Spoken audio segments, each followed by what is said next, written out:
Shalom, shalom, Israel, shalom.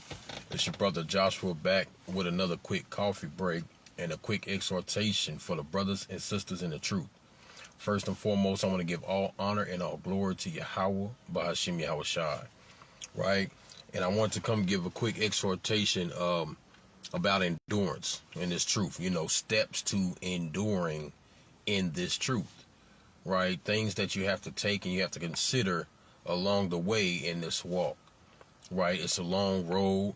It's many trials and tribulations. It's many things that, you know, may cause you to sway, may cause you to doubt, may cause you to, you know, be afraid or anger or anything of that nature. But the key thing is endurance, right? Coupled with patience in this truth, right? And that's what endurance is, having patience and long suffering, right? And you have to have longevity in this truth. You have to continue to be on the narrow path and not stray away or look left or right, right? And one of the major things is prayer. You have to have a consistent prayer life, right? Without prayer, you know, things are not going to go the way they should. You know, you have to, you know, go before the Lord with your offerings, right?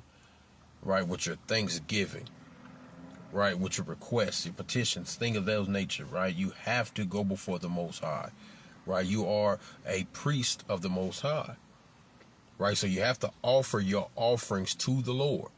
So you have to have a consistent prayer life, right? And you can't always go before the Lord and pray with vain repetition or, you know, going forth just asking for things all the time.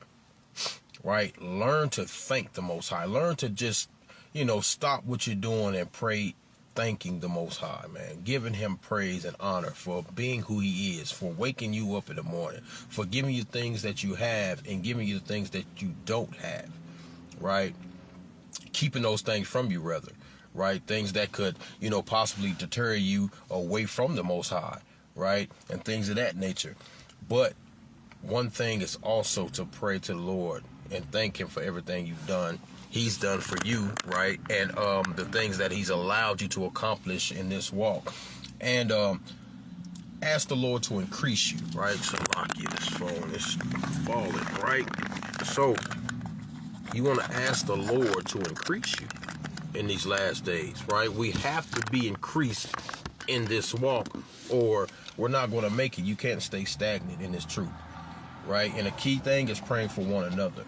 A righteous, fervent prayer of a righteous man is going to avail, right? More than, you know, yourself sometimes. You never know if a brother's praying for you, you know, and, you know, how you're moving and increasing in this thing is because somebody else is, you know, making that sacrifice for you, you know, and that's a beautiful thing, right? And I want to get this real quick in the book of Colossians, chapter 1 and verse 9, right? And it reads, "For this cause we also, since the day we heard it, do not cease to pray for you, and to desire that ye might be filled with the knowledge of his will in all wisdom and spiritual understanding, that ye might walk worthy of the Lord unto all pleasing, being fruitful in every good work, and increasing in the knowledge of Yahweh, strengthened with all might according to his glorious power unto all patience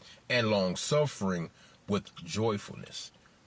Right? So that's one thing, that prayer that needs to go up before the Lord is that you increase, you know, through the power of the Most High with knowledge, wisdom, understanding, and, you know, steadfastness, being able to stand on what you believe and not being wavered or cast to and fro, as well as long suffering and patience, man, right? And all joyfulness. Ask the Lord to keep the joy within you in this truth, because a lot of brothers, sometimes they get burnt out.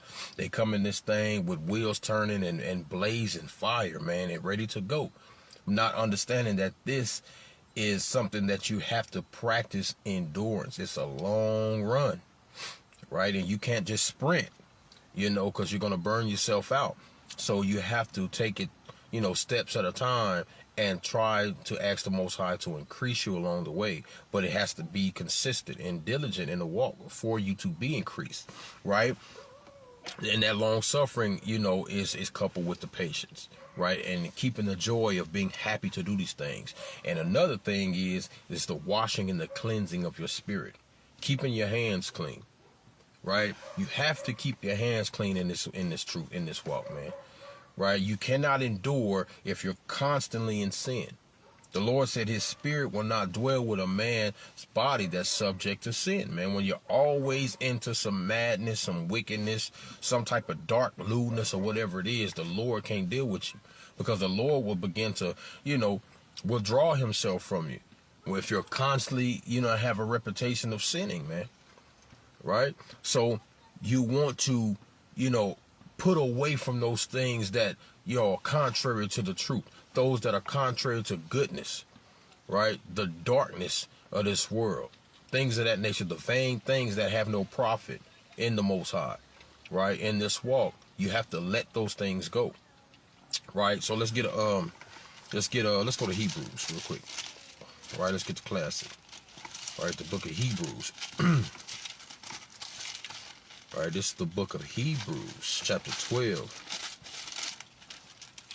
and verse number 1, right? And it reads, "Wherefore, seeing we also are compassed about with so great a cloud of witnesses, let us lay aside every weight, and the sin which doeth so easily beset us, and let us run with patience the race that is set before us." So there's that word patience again, right? Yeah, you're going to make mistakes along the way. Yeah, you're going to trip up. Stumbling blocks are going to be cast before you. But those things are to make you stronger. Those things are supposed to be in a way to make you, want to increase and lean more towards the Most High, right? So you want to lay aside all the wickedness and things that so easily beset you. Those things that you struggle with in the world. You want to learn how to cast those things off.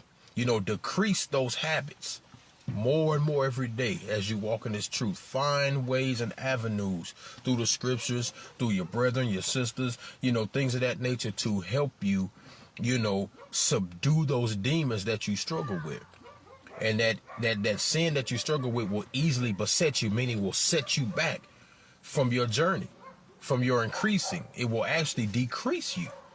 Right? So you want to know that patience is the key to endurance, long suffering, enduring mishaps, enduring struggles. We glory in those things, man. Right? And you got to know that the Lord is there to help you with that patience. He teaches you those things. These things are written for our learning. That's how you know how to, handle situations, by diving into the scriptures and getting into the things that our forefathers dealt with, and being able to avoid those certain things and believing that the Lord is who he is, right? And that he gave you the power to overcome snakes and scorpions, man, to step on the head of Satan, to overcome those things and not be fearful. Because Christians use this. Let me get this precept real quick. And a lot of times in the world, Christians believe more than you do, Bruce. They it seems as they do, because they go hard for what they believe in, man. And they always go to this main precept, man. Right? Philippians 4:13. I can do all things through Hamashiach, which strengtheneth me. Right? So, matter of fact, and it says, notwithstanding, ye have well done that ye did communicate with my affliction. So, knowing that you can do all things through Yahushua, which strengthening you, you have to really believe that. And you have to ask yourself, do I really believe this, man? Shalom, God. Do I really believe that, man? That I can do all things through Christ? So, if you really believe that, you can get over that thing that ails you. You can get over that depression, that anxiety, that fear, that sin that reigns in your members, man. Those things that try to set you away from the righteous path. You can do those things if you actually believe. Because if you don't believe, it will show in your actions. Right? You always getting down every time something happens, or, woe is me spirit, or I can't do this, or you start losing the spirit and your work start diminishing and things of that nature. Right? You must believe first if, you're going to please the Lord, first of all. Right? Because the Lord said this, right? Going back to Hebrews real quick. Right? The Lord said this. Right? Check this out. This is the book of Hebrews chapter 11 and verse number 6. It says, but without faith. What is faith? Believing. It says it is impossible to please him, for he that cometh to God must believe that he is, and that he is a rewarder of them that diligently seek him. So you must believe that he's going to reward you with your hand to the plow, your diligent search towards him. Diving in the scriptures every day, meditating on how can I please the Lord? How can I change my ways on this earth? How can I diminish all of this wickedness that I've carried for X amount of years? How can I get that off of me so I can walk blameless before the Lord?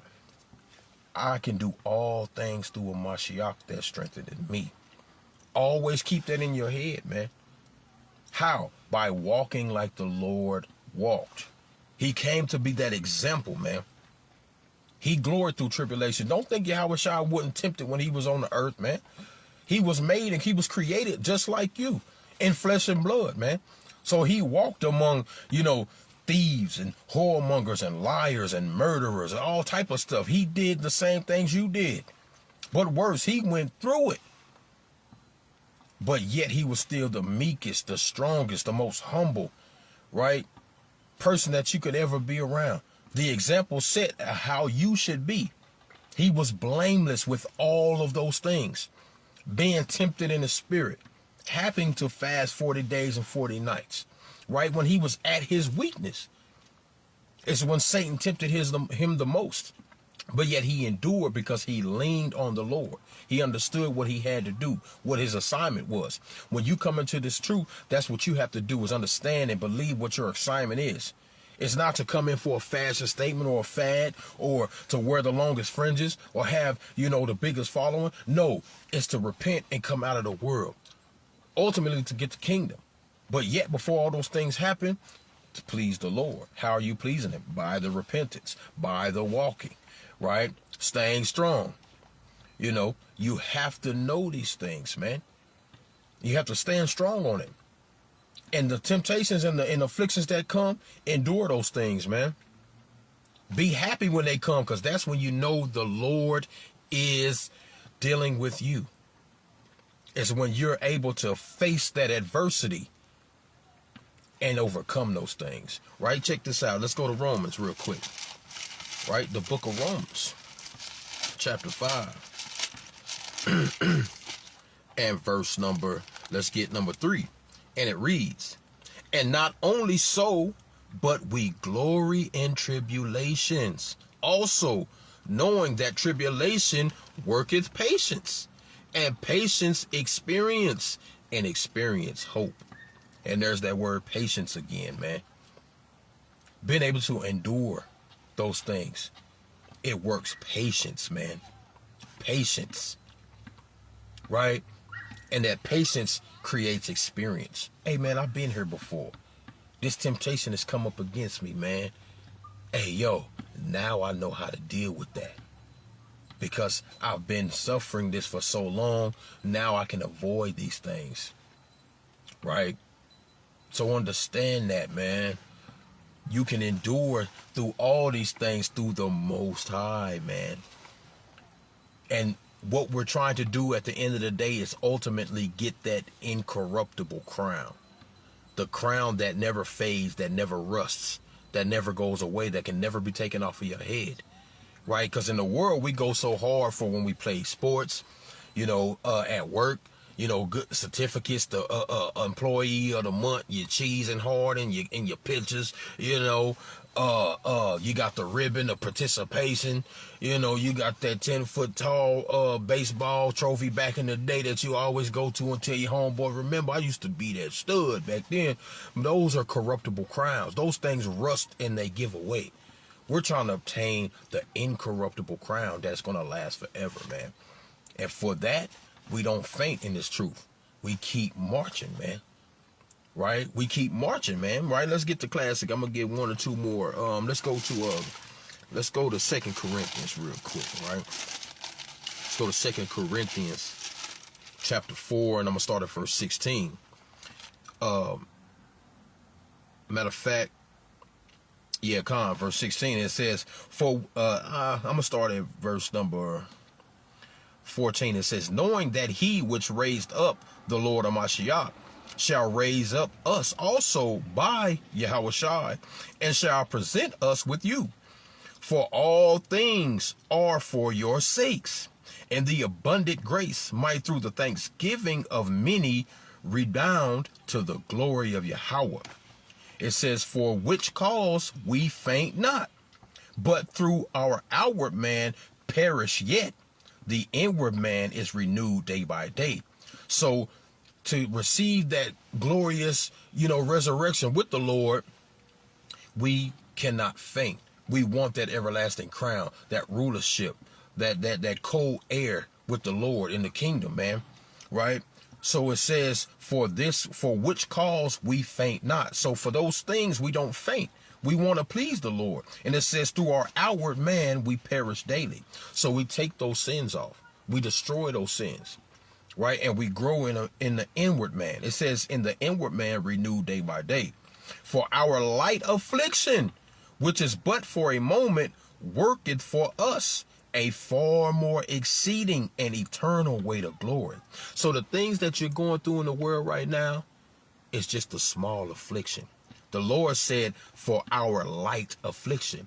That means the troubles that you deal with, the bills you can't pay, the stress, the anguish, I can't sleep at night, I'm sick all the time, this and that. Those things are light afflictions, man.